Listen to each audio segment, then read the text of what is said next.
जनसंख्या 130 करोड़ बढ़ गई है, उससे भी ऊपर हो गई है, तो इन सीटों को भी रिवाइज करने की जरूरत है। दूसरी बात, ओबीसी का जो रिजर्वेशन है, जो आर्टिकल 340 था, उसमें कहा गया था कि संसद के अंदर ओबीसी की जो सीटें हैं वो भी रिजर्व की जाए, लेकिन इस देश की लगभग 55% मंडल आयोग के अनुसार 55% जो जनसंख्या है वो ओबीसी की है। उसकी जो सीटें हैं वो आज तक भी रिजर्व नहीं करेगी, संसद में नहीं करेगी, ना ही किसी जो जुडिशरी है, ब्यूरोक्रेसी है, ना उनमें की। लेकिन बात यह है कि हम लोगों ने एकता कितनी दिखाई उसमें। जिस तरह से इकोनॉमिक वीकर सेक्शन, कुछ कोई डिमांड ना होते हुए एक दिन में ये चीजें लागू कर दी गई, तो प्रधानमंत्री तो शायद जब कांग्रेस इस चीज की बात करती है कि ओबीसी के रिप्रेजेंटेशन की बात करती है, आज महिलाओं के रिप्रेजेंटेशन की बात करती है, 70 साल जब उनकी सरकारें थी और हम मानते हैं कि हमारे लीडर भी उस गवर्नमेंट में थे, लेकिन क्या उन्होंने ओबीसी के रिजर्वेशन की बातें उठाई? तो बात यह है कि वो कांग्रेस पार्टी हो या वो बीजेपी पार्टी हो, उसमें चाहे वो हमारे कोई भी लोग, उनके सरनेम के पीछे सैनी लगता हो, यादव लगता हो, लेकिन वो हमारे नेता तभी हैं जब वो हमारे लोगों की बात करेंगे। ये नहीं कि सिर्फ उनको राज मिल गया और उसके बाद वो हमारे जो प्रतिनिधित्व की जो बात है वो ना करे, तो वो हमारे नेता नहीं है, चाहे वो किसी भी पार्टी में हो, किसी भी संगठन में हो। ओबीसी रिजर्वेशन जो है, अभी जो महिला रिजर्वेशन जो पास किया गया है उसकी भी बात हो रही थी। अब इन्होंने महिला रिजर्वेशन पास किया और उसको 33% के साथ पास कर दिया। उसमें कोई भी ओबीसी महिला का कोटा जो है सुनिश्चित नहीं किया गया। इसमें जो है वो वही महिलाएं जो है वो आगे आएंगी जो या तो जनरल कैटेगरी से हैं या पहले से जो संसाधनों से परिपूर्ण है, जिनके जो परिवार जो है, जिनके मदर है, फादर है, भाई है, बहन है, जो पॉलिटिक्स में पहले से बैठे हैं, उन्हीं के बच्चे हैं। तो इसका मतलब है कि जो पार्लियामेंट की जो सीटें हैं, जितनी भी 543 सीटें हैं, हर सीट पे दो लगा लो, 2 लोगों का अब तो मौका आता है, कभी उसका कभी उसका, तो लगभग इन्हीं का एक जो आप एक कार्टेल कह सकते हो कि एक ग्रुप बन गया है कि 543 का 2 गुना कर लो कि उतने ही लोग जो है पार्लियामेंट पे राज करेंगे। इसमें कुछ तो घराने हैं और कुछ जो है पूंजीपति लोग हैं। अगर हम जैसे सामान्य लोग सोचे भी तो ये पार्टियां कभी आपको टिकट नहीं देंगी।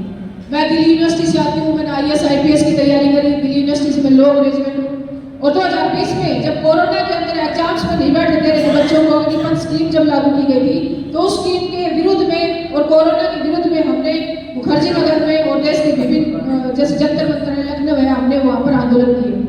और आज सबसे ज्यादा यूथ अगर साथ में है, जब मैंने कांग्रेस ज्वाइन करी तो पहली बार कांग्रेस हेडक्वार्टर के अंदर इतना यूथ आया था, वो भी पढ़ा लिखा, कोई जुडिशरी की तैयारी कर रहा है, कोई IAS की कर रहा है, कोई किसी बड़े एग्जाम की तैयारी कर रहा है, वो यूथ। लेकिन आज जब टिकट की बात हो रही है तो वो कहते हैं कि आपके पास पैसा कितना है, क्या इतने करोड़ देने के लिए है, क्या कोई और सोर्स है जो आपका राजनीतिक गुरु है जो उसमें आपकी टिकट की वो करेगा, तो वो हमारे पास नहीं है। इसका मतलब ये राजनीतिक बिजनेस बन गया है, और इस राजनीतिक बिजनेस को खत्म करने के लिए कहीं ना कहीं जो पार्टियों ने भी कब्जा कर लिया है, कि अगर हम नेशनल लेवल पे अगर सोचें तो सिर्फ 2 ही पार्टियां, बीजेपी है, कांग्रेस है, तो आपको मौका कैसे मिलेगा? क्योंकि बीजेपी कांग्रेस में तो पहले से जो लोग बैठे हैं और उनके जो बिजनेसमैन है या उनके जो रिश्तेदार हैं या जो उनके फ्रेंड हैं, मान लो एक किसी भी एक नेता का एग्जाम्पल ले लो, जो अभी जो मान लो राव साहब का ले लो, हमारे राव इंद्रजीत का, तो अभी अगर किसी और को मौका मिलेगा तो किसको मिलेगा? या उनके बिजनेस पार्टनर है उनको मिलेगा, या उनके रिश्तेदार है उनको मिलेगा, या उनके परिवार के लोग हैं उनको मिलेगा। हम जैसे लोग आज राव साहब के साथ अगर जाके जुड़े भी तो शायद हमें अगले 10-20 साल बाद कभी मौका मिलेगा। तो बात यह है कि अगर लोकतंत्र है तो हर किसी को इलेक्शन में पार्टिसिपेट करने का और एक समान जो लेवल है खेलने का, चुनाव को लड़ने का, वो भी तो मिलना चाहिए जो संविधान ने हमें दिया है। संविधान में तो किसी पार्टी का जो है वो कोई उल्लेख नहीं था कि पार्टियां ही आपको टिकट देंगी और तभी आप उसमें आओगे। जब देश आजाद हुआ तो 36 इंडिपेंडेंट निर्दलीय MLA चुन के गए, और उन MLA की पावर आप भी हरियाणा विधानसभा में कह सकते हो कि बीजेपी को गवर्नमेंट बढ़ाने के लिए जो निर्दलीय MLA 6 है उनका समर्थन लेना पड़ा। तो इसका मतलब जो ताकतवर है वो जनता है, लेकिन जनता को ये समझना होगा कि जो कैंडिडेट इलेक्शन जो खड़ा है वो जरूरी नहीं कि वो मतलब उसके पास पार्टी की टिकट हो या बीजेपी की टिकट हो, कांग्रेस की टिकट हो या किसी और पार्टी की टिकट हो, वो कैंडिडेट आप लोगों के बीच से, कल आप लोगों के बीच से कोई अगर हिम्मत कर ले तो उसको आप साथ दो, क्योंकि वो असली जो प्रतिनिधि है वो आपका है, वो आपके पास आएगा, आपके दुख सुख भी पूछेगा, आपके हर काम में काम आएगा, और एक सामान्य परिवार का बच्चा जब आगे बढ़ेगा तो उसके साथ 200 लोग और वो कभी विकास हो जो धन संसाधनों के विकेंद्रीकरण की बात करते हैं कि कितने कॉन्ट्रैक्ट जो ओबीसी एससी एसटी के पास हैं, कितने कॉन्ट्रैक्ट जो है, जो संसाधन, जो बड़ी बड़ी फैक्ट्री हैं, जो स्कूल है, उन पर उनकी ओनरशिप है, तो कैसे आएगी? तभी ना, जब आपके बीच से वो सामान उठ के जाएगा तभी तो आपको कॉन्ट्रैक्ट देगा। वो नहीं देगा जो पार्टी का कैंडिडेट है। जो पार्टी का कैंडिडेट है, जो टिकट लेके आया है, वो उन्हीं को टिकट देगा जो पहले से उस पार्टी से जुड़े हुए लोग हैं। आप लोगों पे उसका कोई असर नहीं होने वाला, कोई जीवन नहीं बदलने वाला। इसलिए जो भी कैंडिडेट है उसके पास पार्टी का टिकट हो या न हो, अगर वो आपके बीच से है, वो मेहनत कर रहा है और सच में ही उसमें वो लीडरशिप है कि वो आप लोगों की जो बातें हैं वो संसद में या विधानसभा में जाकर रख सकता है, तो उसको तन मन और धन से आप सपोर्ट कीजिए। मेरा यही कहना है, तभी जाकर लोकतंत्र बन सकता है। नहीं तो प्राइवेट लिमिटेड जो कंपनियां हैं, उन्होंने लोकतंत्र के ऊपर कब्जा कर लिया है। अब ऐसी इतनी कितों में क्या चीज है कि इतने करोड़ों रुपए मांग रहे हैं। मैं यहाँ मीडिया में बता नहीं सकती कि मतलब कितना ज्यादा एक रेट है। इसका मतलब ये हो गया कि आप पहले पैसे कमाओ, पैसे कमा के आपको उस धन को अगर 500 गुना 1000 गुना करना हो तो आप एक राजनीतिक बिजनेस करने के लिए आ जाओ। इससे बड़ा जो है संसद रिप्रेजेंटेशन का जो है कोई मुद्दा नहीं रहा है, सिर्फ बिजनेस का मुद्दा हो गया है। क्योंकि वहाँ पर जो लोग जाते हैं वो कहीं कोई भी ऐसी पॉलिसी नहीं बढ़ रही है। देश 76 साल हो गए देश को आजाद हुए, लेकिन आज भी वही गरीबी का नारा है, बेरोजगारी का नारा है। हमारे पास अभी मुद्दे ही जो है वही है जो हमारा देश आजाद हुआ था उसी टाइम है। एक तरफ जो है इलेक्टोरल बोर्ड से पैसा जो है ऐसे मुस्लाधार बारिश हो रही है पैसे की इलेक्टोरल बोर्ड के थ्रू, और दूसरी तरफ भुखमरी का जो इंडेक्स आता है उसमें हमारे देश में हर रोज जो है लोग भुखमरी से मर रहे हैं। युवा जो है वो डिप्रेशन में आके, बेरोजगारी के चंगुल में आके जो है वो आत्महत्या कर रहे हैं। तो बात यह है कि बदलेगा कैसे? ये बदलेगा तब जब आपका प्रतिनिधि जो है वो संसद में विधानसभाओं में जाएगा, और वो तभी जाएगा जब आप उसको मजबूत करोगे और आप ही दिखाओगे कि मुझे वहाँ संसद और विधानसभाओं में जाने के लिए किसी टिकट की जरूरत नहीं है। तब वो जो पार्टियों को के आगे पीछे घूमने के लिए जो पैसा देता है या किसी को मनाने के लिए पैसा देता है, वो अपनी जनता पे खर्च करेंगे, आप लोगों के पास आएगा, आप लोगों के सुख दुख में हर चीज में वो भागीदार बनेगा। मैं यही कहना चाहती हूँ। और दूसरा जो 27% रिजर्वेशन जो ओबीसी को दिया गया है, अभी 10% रिजर्वेशन पास किया गया इकोनॉमिक वीकर सेक्शन के लिए, जिसका कोई आधार नहीं था। रिजर्वेशन का आधार जो था वो था सामाजिक और शैक्षिक योग्यता, शैक्षिक पिछड़ापन। अम्बेडकर जी ने जो संविधान में ये रखा था, अब इन्होंने उसको आर्थिक जोड़ दिया जिसका कोई पैमाना नहीं बनता है, जो एक नीतिगत है। और जब कभी कोई दूसरी गवर्नमेंट आ जाएगी तो शायद इसको निरस्त भी किया जा सके। और दूसरी बात, इसके अंदर भी 10% रिजर्वेशन, तो जो जनरल की 3 कास्ट है, जैसे ब्राह्मण है, राजपूत है और ये अग्रवाल बढ़िया है, ये जो 3 कास्ट है वो 12 से 13% की जनसंख्या के अनुसार है, उसकी बराबर की इन्होंने अपनी भागीदारी जो सुनिश्चित कर ली। तो जो एक नारा था कि जिसकी जितनी भागीदारी उसकी इतनी हिस्सेदारी, वो इन्होंने अपने लिए तो कर ली, लेकिन हम लोगों को 27% जो लगभग 55% आबादी मंडल आयोग जो 1953 बना था, आज तो 60 या 65 के आसपास पहुंच चुका है, उसको एक छोटे कमरे में 27% बंद कर दिया गया है। अब ये देखो कि 27% रिजर्वेशन हमारा और SC/ST का लगा के 49.5% हो गया, मतलब 50% के आसपास।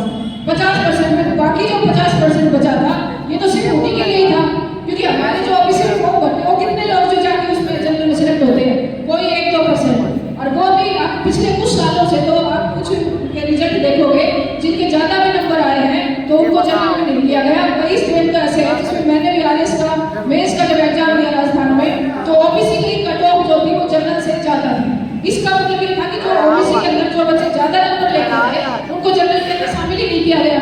तो एक इतनी बड़ी जनसंख्या को जैसे 4 कमरे बना दिए गए, SC/ST, OBC और जनरल, वो 4 कमरों में सबसे बड़ा कमरा जनरल का, जिसमें 50% है और जनसंख्या थोड़ी सी है, और जो 27% का एक छोटा कमरा है उसमें 65% लोगों को घुसा दिया गया है। और उसमें फिर कितना कंपटीशन होगा, कितने आपके लोग सिलेक्ट होंगे, चाहे सिर्फ 100 में से 27 लोग ही आपके सिलेक्ट होंगे, चाहे वो कितनी पढ़ाई कर लो, बाकी बाहर हो जाएंगे। तो पॉलिसियों के साथ है कि इस तरह का षड्यंत्र रचा गया है जो शायद हमें और हमारे लोगों को समझ में ही नहीं आता है, और हम फिर उसका विरोध भी करने लग जाते हैं। जैसे मैंने हरियाणा में कई गाँव की यात्रा की, अभी 1500 गाँव की, महेंद्रगढ़, भिवाड़ी, दादरी साइड। तो कुछ लोगों से जब मैंने कहा कि रिजर्वेशन पे आपका क्या विचार है, तो कहने लगे अरे रिजर्वेशन तो हमारे लिए नहीं है, हमको बैकवर्ड थोड़ी है, हम तो यहाँ साहब है। तो रिजर्वेशन जो है वो बैकवर्डनेस के कारण नहीं है कि कोई रिजर्वेशन का मतलब ये है कि आपके दिमाग में कोई खराबी है, उसके लिए रिजर्वेशन नहीं है। रिजर्वेशन का मतलब ये था कि जब देश आजाद हुआ तो एजुकेशन कुछ ही लोगों के पास था, और बाकी लोग जो है वो नहीं करता था, कोई कोई अपना अपना काम करता था। जब लोकतंत्र बना तो एक सिस्टम बना कि भाई नौकरियां भी क्रिएट होगी, 4 लोकतंत्र के पिलर भी बने, मीडिया बना, जुडिशरी बना, ब्यूरोक्रेसी बना, पार्लियामेंट बना। तो उसमें जो पढ़े लिखे जब लोग जाए तो उनका जो प्रतिनिधित्व है, जैसे 4 भाई है SC ST और OBC और जनरल, उन सभी का प्रतिनिधित्व वहाँ पर इक्वल हो, ताकि सभी की जो बातें हैं उनको बराबर तरीके से वहाँ पर रखा जा सके। लेकिन ये हमारे लोगों को समझ में नहीं आती है और वो बीजेपी के साथ मिलकर जिसका एजेंडा है रिजर्वेशन को खत्म किया जाए उसको उनका साथ देते हैं। अब नायब सिंह सैनी जी जैसे भाई साहब बता रहे थे कि हमारे देश के मुख्यमंत्री बने हैं, लेकिन मैं ये मानती हूँ कि जो भी RSS बैकग्राउंड से आता है तो वो कहीं ना कहीं एक लंबे समय तक उसने हमारे जो हित है उनके विरोध काम किया, क्योंकि RSS ने कभी भी SC ST और OBC के वो बढ़ाने का काम नहीं किया है। अभी उनके 2-3 महीने आपको देखने को मिलेंगे। अगर वो हमारे लोगों के लिए काम करते हैं वहाँ जाकर तो इसका मतलब कि वो आपके असली प्रतिनिधि हैं, और अगर वो नहीं करते हैं वहाँ पर जाकर सिर्फ एक राज कायम करना है या किसी का राइट हैंड बनकर काम करना है तो हमारे प्रतिनिधि जो है वो नहीं है। और अब देश को जरूरत है कि एक और ऐसा कुछ संगठन बने जो पिछड़े लोगों का बने, जो SC ST सभी लोगों का बने, जो एक विचारधारा पर काम कर सके और सबकी बराबर जो भागीदारी है उसके ऊपर काम कर सके। अभी दूसरा ये मुद्दा है कि हरियाणा में जो कौशल रोजगार विकास योजना है ये बंद होनी चाहिए। कौशल रोजगार विकास योजना एक ऐसी योजना है जो बंधुआ मजदूरी की तरफ लोगों को धकेलती है। एक तरफ आप नौकरी जब करते हो, इसमें PGT जो टीचर्स है उनको भी कौशल रोजगार विकास निगम के तहत लगाया जा रहा है। इसका मतलब जो टीचर +1-2 को पढ़ा के 60-70 हज़ार जो महीने के लेता है वहाँ पर 20-21 हज़ार में आपसे लगवाया जा रहा है। इसका मतलब आप एक तरीके से जनसंख्या को एक ऐसे गर्भ में धकेल दो कि ना तो अपना घर चला सकता है, ना उस नौकरी को छोड़ सकता है, ना आवाज उठा सकता है। इसलिए SC ST जो OBC है उसकी जो आवाज है उसको भी दबाया जा रहा है। कैसे दबाया जा रहा है कि उसको गरीब बना दो ताकि वो 2 वक्त की रोटी में ही लग जाए। 2 वक्त की रोटी में लग जाएगा तो आवाज कहाँ से उठाएगा? ना तो उसकी कोई लिटरेसी विकसित होगी और ना ही वो आवाज उठाएगा। तो ये बहुत सारे जो ऐसे मुद्दे हैं जिनसे हमें सोचने की जरूरत है और हमें एक होने की जरूरत है। OBC के अंदर 4000 जाति आती है जिसको वो कहते हैं कि हाथी को अपनी पावर का नहीं पता होता। हमें यूनाइट होने की जरूरत है। जैसे कि ब्राह्मण है, बढ़िया है, राजपूत है, उनके अंदर कोई कास्ट नहीं है, सारे मिलकर काम करते हैं और अंदर अपनी भागीदारी की बात करते हैं। लेकिन हमें भी अन्य जातियों के अंदर तोड़ दिया जाता है। फिर हम एक दूसरे से हम अपने असली दुश्मन को नहीं समझ पाते। असली दुश्मन वो है जो अभी सत्ता में बैठा है। देश आजाद होने से पहले भी वो सत्ता में थे, देश आजाद हो गया उसके बाद भी सत्ता में है। आप कोई भी पार्टी देख लो, नेशनल पार्टी, और उसमें ये देखो कि जो PM है और जो CM है और जो उनके कैबिनेट मिनिस्टर है या मिनिस्टर है वो कौन है? वो सारे वही तो बैठे हैं। चाहे एक तो स्टेट में कोई 1-2 चेहरा हमारा चला गया हो, लेकिन एक तो चेहरों को जाने से कोई प्रतिनिधित्व तो होता नहीं है। जब उसकी रिपोर्ट आई है कि जो सेक्रेटरी है वो कितने आपके हैं, तो 3 सेक्रेटरी OBC के पूरे देश में, और 3 सेक्रेटरी OBC के में 2 तो फेक सर्टिफिकेट वाले ही मिलेंगे। अगर उसकी जांच की जाएगी तो कोई एक मिलेगा। इसका मतलब चाहिए कोई भी हो, गुज्जर हो, यादव हो, जाट हो, जाट में जैसे अदर स्टेट में OBC खाते हैं, मतलब उनमें से भी कोई वहाँ पर सेक्रेटरी नहीं पहुँचा है। और अब तो IAS IPS के अंदर एक स्कीम नहीं ला दी, लेटरल एंट्री, उसके अंदर वो ज्वाइंट सेक्रेटरी और ज्वाइंट सेक्रेटरी जो है वो डायरेक्ट बनाए जाएंगे। उनको किसी एग्जाम की जरूरत नहीं। जो 17 साल IAS की नौकरी करता था जब जाके उसका प्रमोशन होता था, अब वो डायरेक्ट ऊपर से बढ़ाए जाएंगे। तो आपके जो सेक्रेटरी वगैरह है वो बढ़ेंगे ही। रही बात जैसे सेंट्रल यूनिवर्सिटीज है उसमें प्रोफेसर